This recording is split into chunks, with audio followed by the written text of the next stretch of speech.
Howdy, folks. It's Lauren from that park place. Before we start reading the chapter, I wanted to remind all of you that that park place has launched a new YouTube channel. If you haven't seen it yet, I urge you to go give it a look. We've got a lot of great contributors on there who are doing short little bite-sized news snippets of entertainment news of the day. I think you guys might enjoy it. If you do like it, please subscribe. Let us all know what you think. And without further ado, I'll jump into chapter 21. The lopsided helix shape of the seed pod hovered a meter and a half in front of Mara, practically daring her to strike it down. She eyed it darkly. Skywalker's lightsaber held ready in an unorthodox but versatile two-handed grip. She'd already missed the pod twice. She didn't intend to do so a third time. Don't rush it, Skywalker cautioned her. Concentrate, and let the Force flow into you. Try to anticipate the pod's motion. Easy for him to say, she thought sourly. After all, he was the one controlling it. The pod twitched a millimeter closer, daring her again. And suddenly she decided she was tired of this game. Reaching out with the Force, she got a grip of her own on the pod. Briefly immobilized, it managed a single tremor before she jabbed the lightsaber straight out, stabbing it neatly dead center. There, she said, closing down the weapon. I did it. She'd expected Skywalker to be angry. To her mild surprise, and not so mild annoyance, he wasn't in the least. Good, he said encouragingly. Very good. It's difficult to split your attention between two separate mental and physical activities that way, and you did it well. Thanks, she muttered, tossing the lightsaber away from her towards the bushes. It curved smoothly around in midair as Skywalker pulled it back to land in his outstretched hand. So is that it? She asked. Skywalker looked over his shoulder. Solo and Calrissian were hunched over the protocol droid, which had stopped complaining about Wayland's terrain, vegetation, and animal life, and was instead complaining about what crunching through that stone crust had done to its foot. Skywalker's astromech droid was hovering nearby with its sensor antennae extended, running through its usual repertoire of encouraging noises. A couple of steps away, the Wookiee was rummaging through one of their packs, probably for some tool or other. I think we've got time for a few more exercises, Skywalker decided, turning back to face her. That technique of yours is very interesting. Obi-Wan never taught me anything about using the tip of the lightsaber blade. The Emperor's philosophy was to use everything you had available, Mara said. Somehow that doesn't surprise me, Skywalker said dryly. He held out the lightsaber. Let's try something else. Go ahead and take the lightsaber. Reaching out with the Force, Mara snatched it away from his loose grip, wondering idly what he would do if she tried sometime to ignite the weapon first. She wasn't sure she could handle anything as small as a switch, but it'd be worth trying just to see him scramble away from the blade. And if, in the process, she happened to accidentally kill him. You will kill Luke Skywalker! She squeezed the lightsaber hard. Not yet, she told the voice firmly. I still need him. All right, she growled. What now? He didn't get a chance to answer. Behind him, the astromech droid suddenly started squealing excitedly. What? Solo demanded, his blaster already out of its holster. He says he's just noticed something worth investigating there to the side, the protocol droid translated, gesturing to his left. A group of vines, I believe he's saying, though I could be mistaken. With all the acid damage. Come on, Chewie. Let's check it out, Solo cut him off, getting to his feet and starting up the shallow slope of the creek bed. Skywalker caught Mara's eye. Come on, he said, and started off after them. There wasn't very far to go. Just inside the first row of trees, hidden from view by a bush, was another set of vines like the ones they'd had to occasionally cut through the last couple of days. Except that this group had already been cut. Cut, and then bunched up out of the way like a pile of thick, tangled rope. I think that ends any discussion as to whether someone out there is helping us along, Calrissian said, studying one of the cut ends. I think you're right, Solo said. No predator would have bunched them up like this. The Wookiee rumbled something under his breath and pulled on the bush in front of the vines. To Mara's surprise, it came away from the ground without any effort at all. And wouldn't have bothered with the camouflage either, Calrissian said as the Wookiee turned it over. Knife cut, looks like. Just like the vines. And like the clawbird from yesterday, Solo agreed grimly. Luke, we been getting company? I've sensed some of the natives, Skywalker said, but they never seem to come very close before they leave again. He looked back down slope at the protocol droid, waiting anxiously for them in the creek bed. You suppose it has anything to do with the droids? Solo snorted. You mean like on Endor, when those fuzzball Ewoks thought 3PO was a god? Something like that, Skywalker nodded. They could be getting close enough to hear either 3PO or R2. Maybe. Solo looked around. When do they come around? Mostly around sundown, Skywalker said. So far, anyway. Well, next time they do, let me know, Solo said, jamming his blaster back into its holster and starting back down the slope to the creek bed.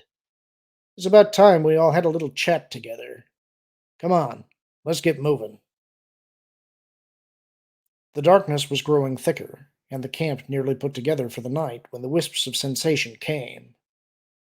Han? Luke called softly. They're here. Han nodded, tapping Lando on the back as he drew his blaster. How many? Luke focused his mind, working at separating the distinct parts out of the overall sensation. Looks like 5 or 6 of them, coming in from that direction. He pointed to the side. Is that just in the first group? Mara asked. First group? Luke frowned, letting his focus open up again. She was right. There was a second group coming up behind the first. That's just the first group, he confirmed. Second group? I get 5 or 6 there too. I'm not sure, but they might be a different species from the first. Han looked at Lando. What do you think? I don't like it, Lando said, fingering his blaster uneasily. Mara, how well do these species usually get along? Not all that well, she said. There was some trade and other stuff going on when I was here, but there were also stories about long three-way wars between them and the human colonists. Chewbacca growled a suggestion that the aliens might be joining forces against them. That's a fun thought, Han said. How about it, Luke? Luke strained, but it was of no use. Sorry, he said. There's plenty of emotion there, but I don't have any basis for figuring out what kind. They've stopped, Mara said, her face tight with concentration. Both groups. Han grimaced. I guess this is it. Lando, Mara, you stay here and guard the camp. Luke, Chewie, let's go check 'em out. They headed up the rocky slope and into the forest, moving as quietly as possible among the bushes and dead leaves underfoot. They know we're coming yet? Han muttered over his shoulder. Luke stretched out with the force. I can't tell, he said, but they don't seem to be coming any closer. Chewbacca rumbled something Luke didn't catch. Could be, Han said. It'd be pretty stupid to hold a council of war this close to their target, though. And then, ahead and to their left, Luke caught a shadowy movement beside a thick tree trunk. Watch it, he warned, his lightsaber igniting with a snap hiss. In the green-white light from the blade, a small figure in a tight-fitting hooded garment could be seen as it ducked back behind the trunk, barely getting out of the way as Han's quick shot blew a sizable pit in one side of the trunk. Chewbacca's bowcaster bolt was a split second behind Han's, gouging out a section of the trunk on the other side. Through the erupting cloud of smoke and splinters, the figure could be seen briefly as it darted from the rapidly decreasing cover of its chosen tree towards another, thicker trunk.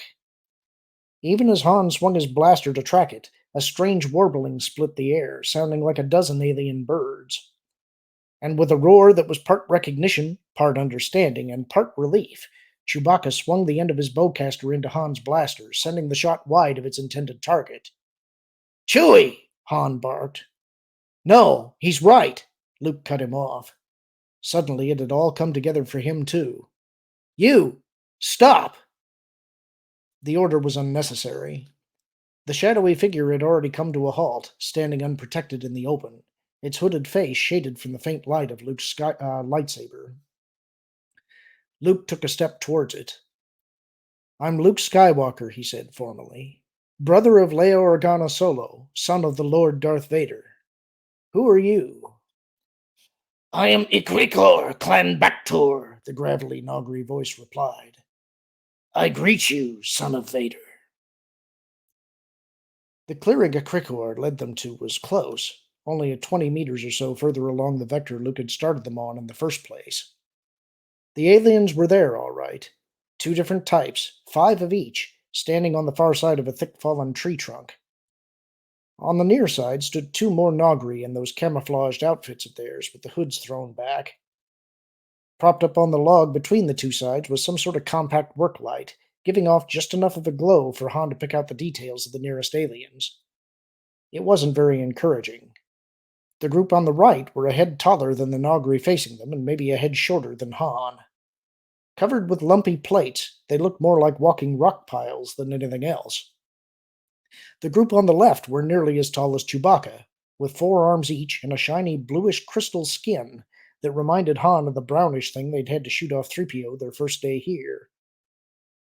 "Friendly looking bunch," he muttered to Luke as their group moved towards the last line of trees between them and the clearing.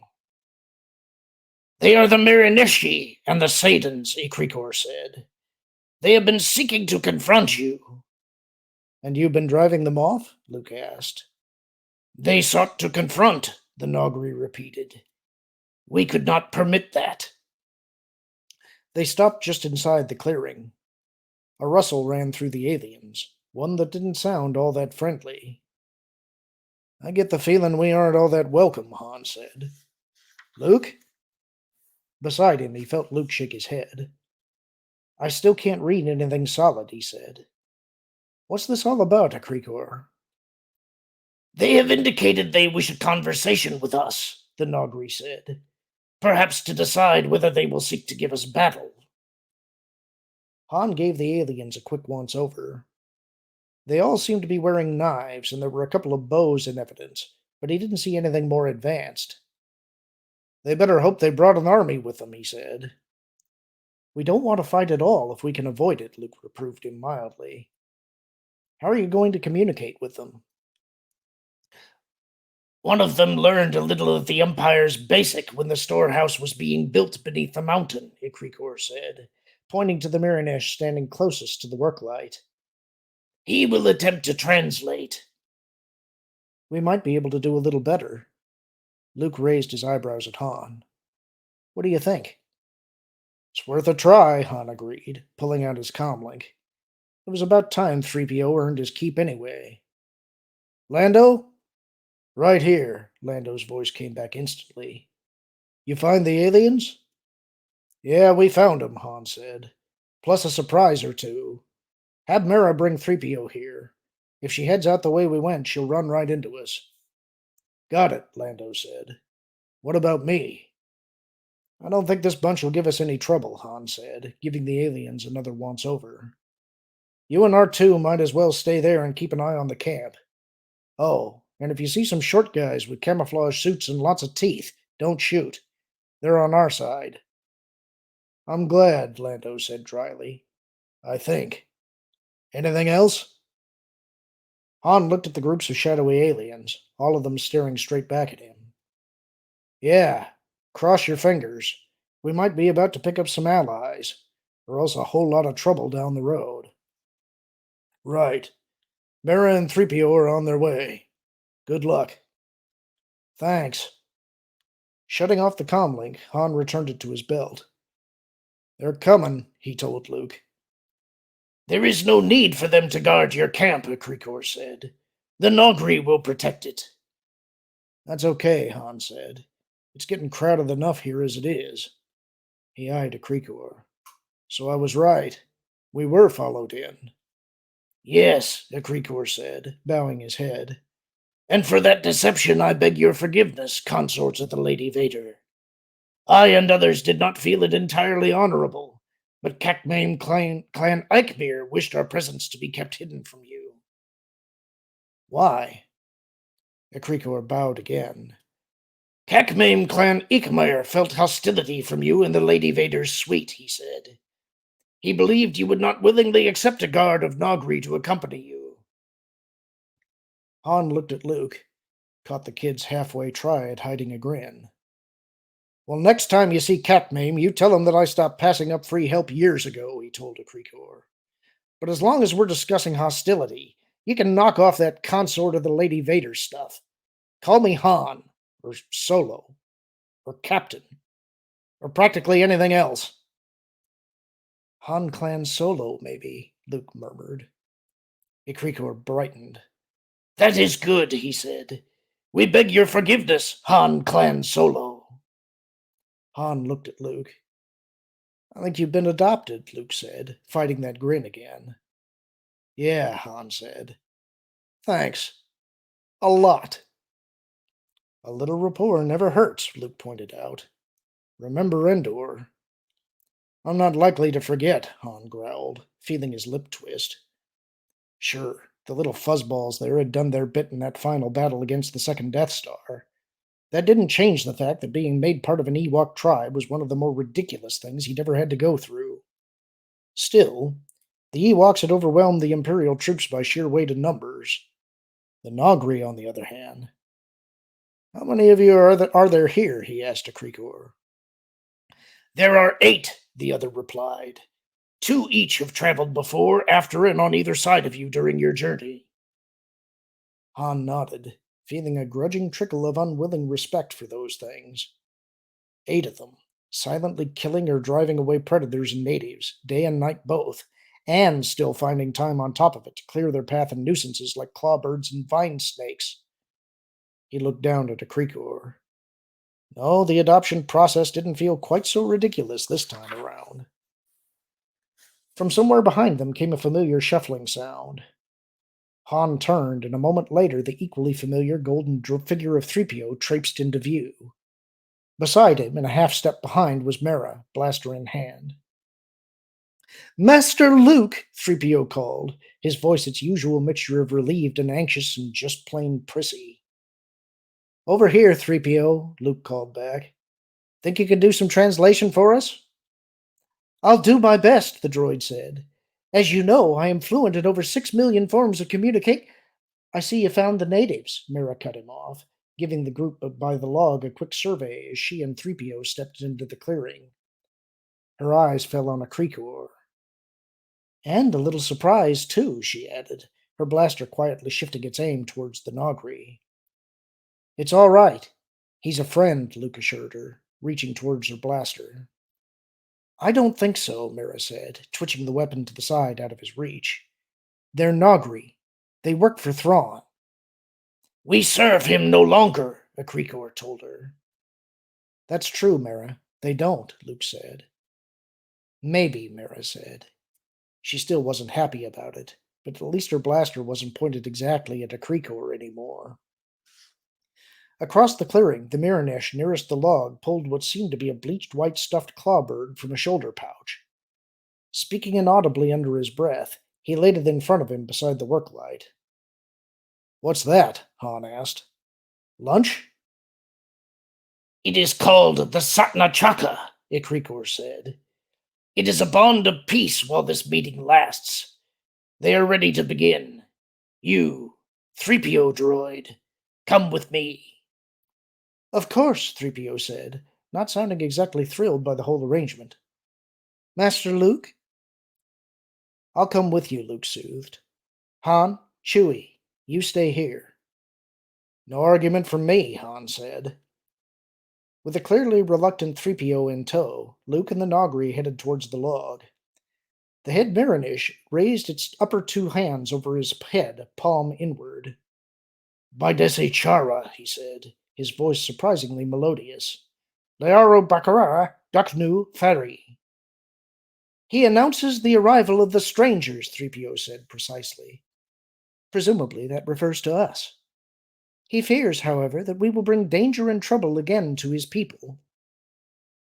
Beside Han, Chewbacca rumbled a sarcastic comment. No, they're not much for small talk, Han agreed. Not much for diplomacy, either.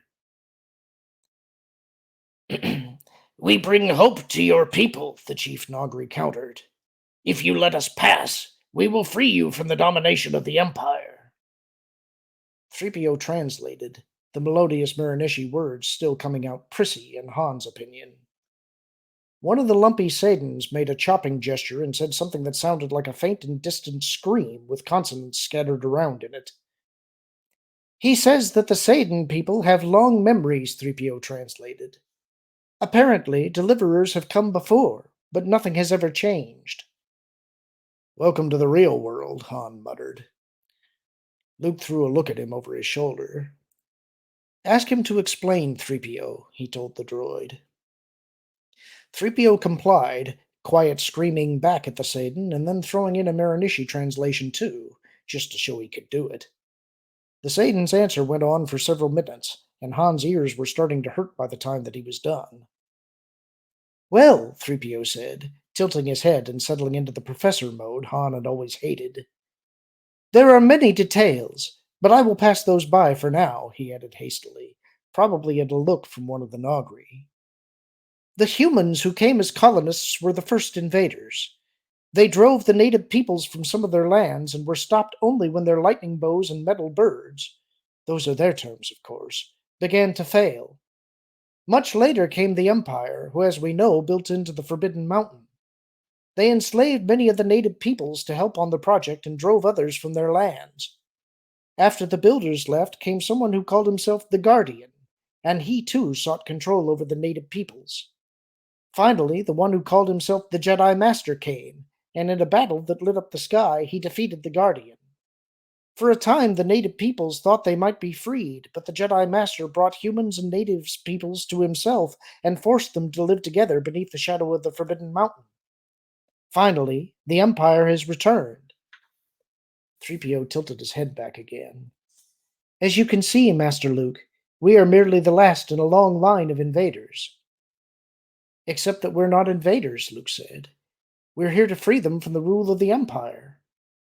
I understand that, Master Luke.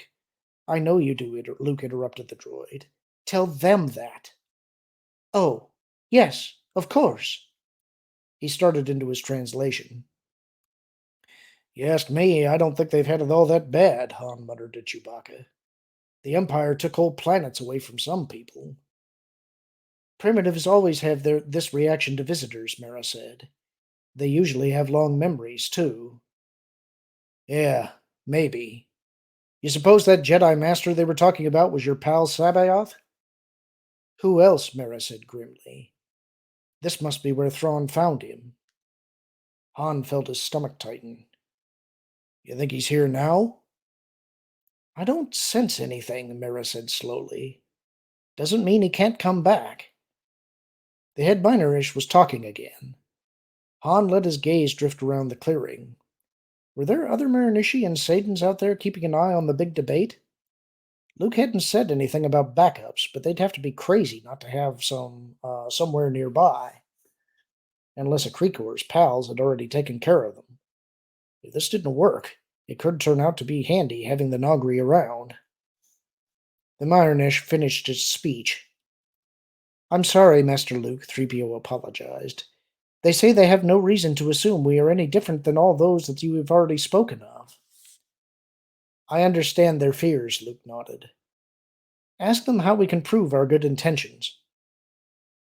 3PO started to translate, and as he did so, a hard Wookiee elbow jabbed into Han's shoulder.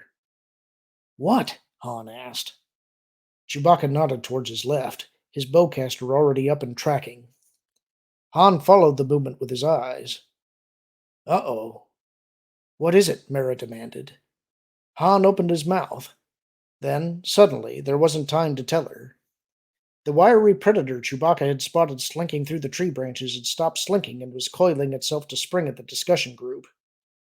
Look out! He snapped instead, bringing his blaster up.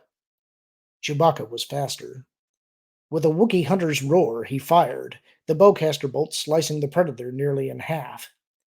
It fell off its perch, crunching into the dead leaves, and lay still. And over by the log, the whole group of Marinishi snarled. Watch it, Chewie, Han warned, shifting his aim towards the aliens. That might have been a mistake, Mara said tensely. You're not supposed to fire weapons at a truce conference. You're not supposed to let the conference get eaten either, Han retorted. Beside the Miraneshi, the 5 Sadans had started the shake, and he hoped Akrikor's pals had had the rest of the area covered. 3PO, tell them. Certainly, Captain Solo, 3PO said, sounding about as nervous as Han felt. Mulana, sir. The head Miranesh cut him off with a chopping motion of its 2 left arms.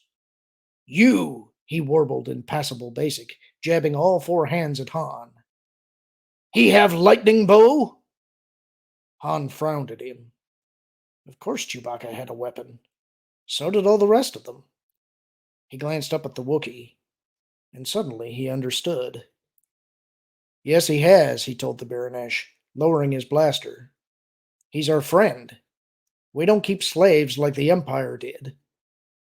3PO started into his translation, but the Miranesh was already jabbering away to his friends. Nice work, Mara murmured. I hadn't thought of that. But you're right. The last Wookiees they saw here would have been Imperial slaves. Han nodded. Let's hope it makes a difference. The discussion ran on for a few more minutes, mostly between the Miraneshi and the Sadans. 3PO tried for a while to keep up a running translation, but it quickly degenerated into not much more than a reporting of the highlights. The Miraneshi, apparently, were starting to think that this was their chance to get rid of the oppression of first the Empire, and then the Jedi Master himself. The Sadans didn't like the Imperials any more than the Miraneshi, but the thought of facing up to Sabayoth was making them skittish. We aren't asking you to fight alongside us, Luke told them, when he was finally able to get their attention back. Our battle is our own, and we will handle it ourselves. All we ask is your permission to travel through your territory to the Forbidden Mountain, and your assurance that you won't betray us to the Empire. 3PO did his double translation, and Han braced himself for another argument.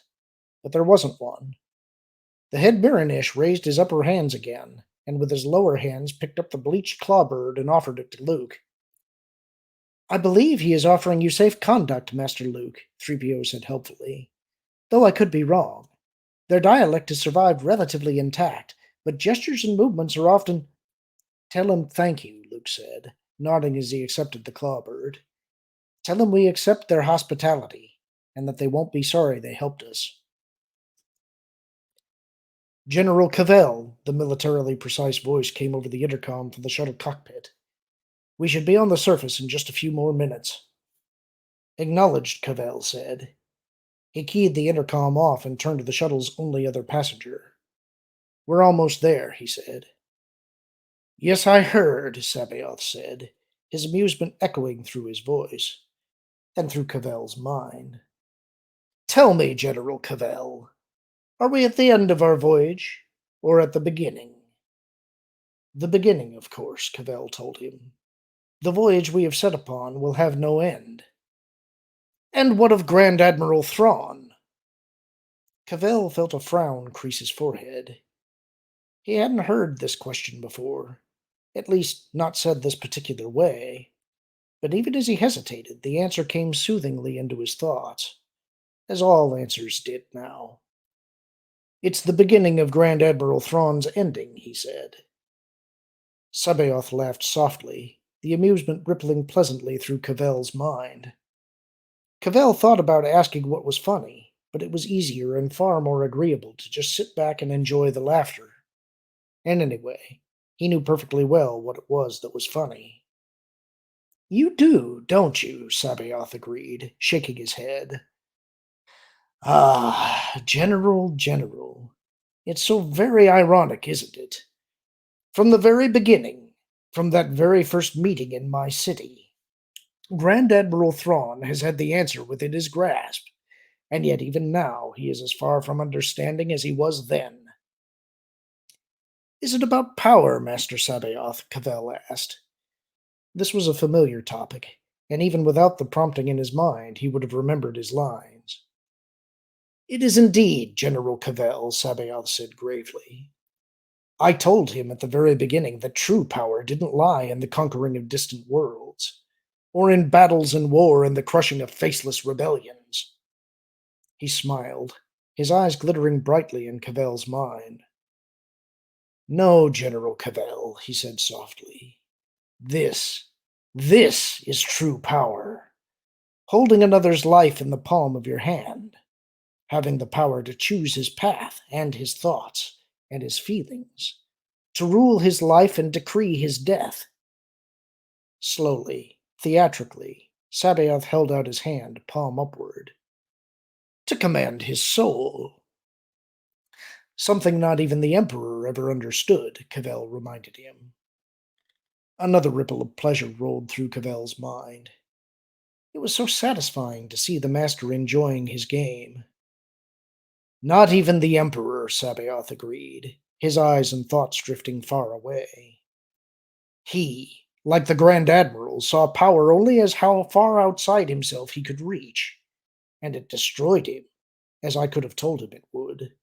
For if he'd truly commanded Vader, he shook his head. In many ways he was a fool, but perhaps it was not his destiny to be otherwise. Perhaps it was the will of the universe that I and I alone would understand. For only I have both the strength and the will to grasp hold of this power. The first, but not the last. Cavell nodded, swallowing against a dry throat. It was not pleasant when Sabaoth left him like this, even for a little bit. Especially not when there was this strange loneliness along with it. But of course, the master knew that. Do you ache with my loneliness, General Cavell? He said, warming Cavell's mind with another smile. Yes, of course you do. But be patient. The time is coming when we shall be many, and when that time is here, we will never be lonely again. Observe. He felt the distant sense as he did all others now, filtered and focused and structured through the master's perfect mind. You see I was right, Sabaoth said, reaching out to examine that sense. They are here. Skywalker and Jade both. He smiled at Cavell. They will be the first, General Cavell, the first of our many. For they will come to me, and when I have shown to them the true power, they will understand and will join us. His eyes drifted away again. Jade will be first, I think, he added thoughtfully. Skywalker has resisted once and will resist again, but the key to his soul is even now waiting for me in the mountain below. But Jade is another matter. I have seen her in my meditations, have seen her coming to me and kneeling at my feet. She will be mine, and Skywalker will follow, one way or another. He smiled again. Cavell smiled back, pleased at the master's own pleasure, and by the thought of others who would be there to warm his mind. And then, without any warning, it all went dark. Not loneliness, not the way it had been, but a sort of emptiness. By and by, he felt his head being roughly lifted by his chin. Sabaoth was there, in a way, staring into his eyes. General Cavell! The master's voice thundered. Thundered strangely, too. Cavell could hear it, but it wasn't really there. Not like it should have been. Can you hear me? I can hear you, Cavell said. His own voice sounded strange, too. He looked past Sabaoth's face to the interesting pattern of lines on the shuttle bulkhead. He felt himself being shaken. Look at me, Sabaoth demanded. Cavell did so. That was odd, too, because he could see the master, but he wasn't really there. Are you still there? The master's face changed. Something, was it called a smile? Came across it. Yes, General, I am here, the distant voice said. I no longer touch your mind, but I am still your master. You will continue to obey me. Obey. An odd concept, Cavell thought. Not like simply doing what was natural. Obey? You will do as I tell you, Sabaoth said. I will give you things to say, and you will repeat every word. All right, Cavell said. If I do that, will you come back? I will, the master promised, despite Grand Admiral Thrawn's treachery. With your obedience, with you doing what I tell you, we will together destroy his betrayal of us, and then we will never be apart again. The emptiness will be gone? Yes, but only if you do what I say. The other men came a little later. The master stayed at his side the whole time, and he said all the words the master told him to say. They all went somewhere, and then the men left, and the master left too. He stared off across the place they'd left him in, watching the patterns of lines and listening to the emptiness all around him. Eventually, he fell asleep. A strange sort of bird call warbled off in the distance, and instantly the background crackle of insects and scuttling animals ceased. But apparently there was no immediate danger, and a minute later the nighttime sounds and activity resumed. Shifting her position against her chosen tree trunk, Mara eased her aching back muscles and wished this whole thing was over. There is no need for you to stay awake, a soft Nogri voice said at their shoulder. We will guard. Thanks, Mara said shortly. If it's all the same to you, I'll do my job. The Nogri was silent a moment. You still do not trust us, do you?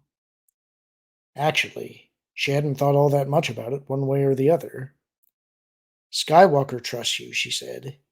Isn't that good enough? It is not approval we seek, the Nogri told her. Only the chance to repay our debt. She shrugged. They'd protected the camp, they'd tackled the always tricky job of first contact with the Miraneshi and Sadans, and now they were here protecting the camp again. If it's a debt to the New Republic, I'd say you're doing a pretty good job of it, she conceded. You finally figured out Thrawn and the Empire had been stringing you along. There was a quiet click, like needle teeth coming together. You knew about that. I heard rumors, Mara said, recognizing how potentially dangerous this ground was, but not really caring.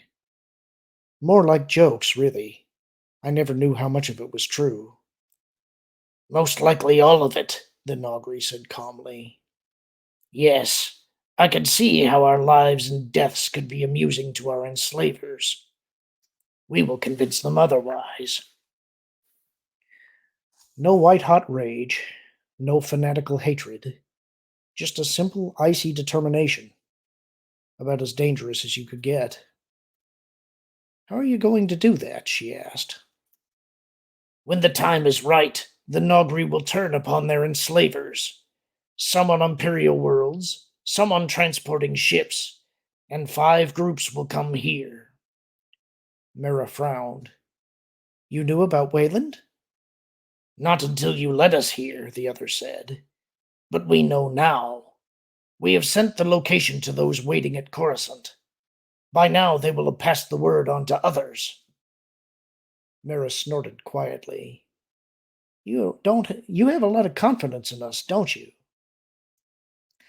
Our missions complement each other, the Nogri assured her, his gravelly mewing somehow sounding grimmer.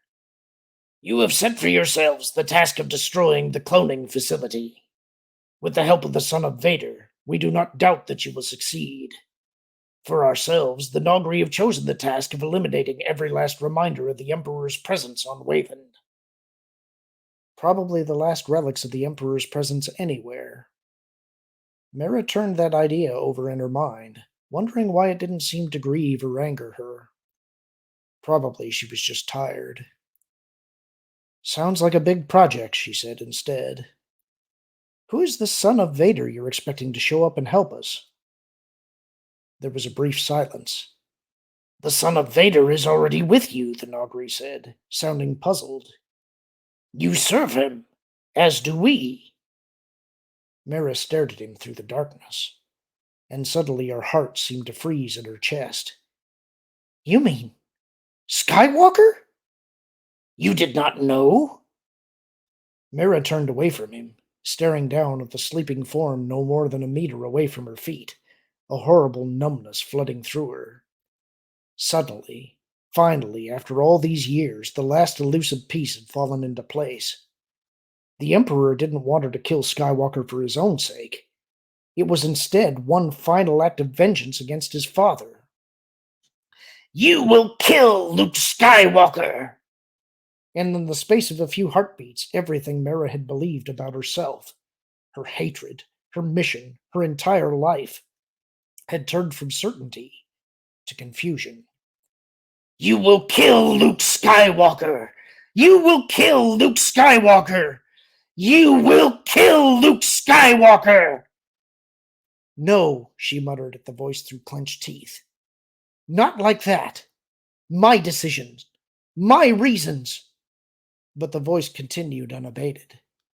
Perhaps it was a resistance and defiance fueling it now, or perhaps the deeper power and the force that Skywalker had given her over the past few days that had made her more receptive to it.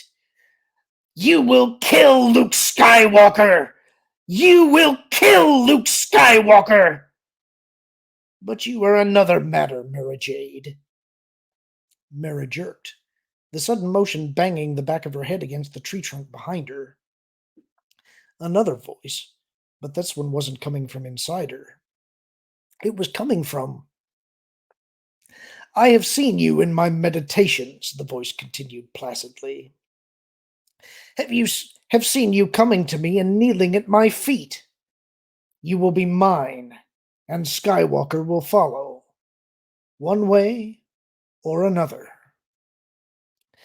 Mira shook her head violently, trying to shake away the words and thoughts. The second voice seemed to laugh. Then, suddenly, the words and laughter disappeared beneath a distant but steady pressure against her mind. Setting her teeth, she pushed back against it. Dimly, she heard the voice laugh again at her efforts. And then, with a suddenness that made her catch her breath, the pressure was gone. "Are you all right?" Skywalker's voice asked quietly. Mara looked down. Skywalker had risen up on one elbow, his silhouetted face, his silhouetted, apologies, his silhouetted face looking up at her. Mara looked up towards the leaf canopy overhead. "Did you hear it too?" she asked. "I didn't hear any words, but I felt the pressure." "It's Sabaoth," she said. "He's here." "Yes," Skywalker said, and she could hear the apprehension in his voice. Small wonder. He'd faced Sabaoth once, back on Yomark, and nearly lost out to him. "So what now?" Mara asked, rubbing at the sweat around her mouth with a shaking hand. "We abort the mission?" The silhouette shrugged. "How? We're only a couple of days from the mountains. It'd take a lot longer than that to get back to the Falcon." "Except that the Imperials know we're here now." "Maybe," Skywalker said slowly. "But maybe not. Did the contact cut off suddenly for you too?" She frowned, and suddenly it hit her. "You think they moved some Ysalamiri around him? Or else strapped him into one of those frames you were using on Yomark," Skywalker said. "Either way, it would imply he was a prisoner." Mara thought about that. If so, he might not be interested in telling his captors about the invaders moving towards the mountain. She looked sharply at him as another thought suddenly occurred to her. "Did you know Sabaoth was going to come?" she asked. "Is that why you wanted me to practice my old Jedi training?" "I didn't know he'd be here," Skywalker said. "But I knew we would eventually face him again. He said that himself on Yomark." Mira shivered. "Kneeling at my feet. I don't want to face him, Skywalker." "Neither do I," he said softly. "But I think we have to." He sighed, and then, quietly, he peeled off the top of his bedroll and got to his feet. "Why don't you go get some sleep?" he said, stepping over to her side. "I'm awake now anyway, and you took the brunt of that attack." All right, Mara said, too tired to argue. If you need any help, call me. I will. She picked her way across Calrissian and the Wookiee to her bedroll and crawled into it. Her last memory, as she dropped off to sleep, was the voice in the back of her mind. You will kill Luke Skywalker! And that's the end of the chapter. Talk to you soon.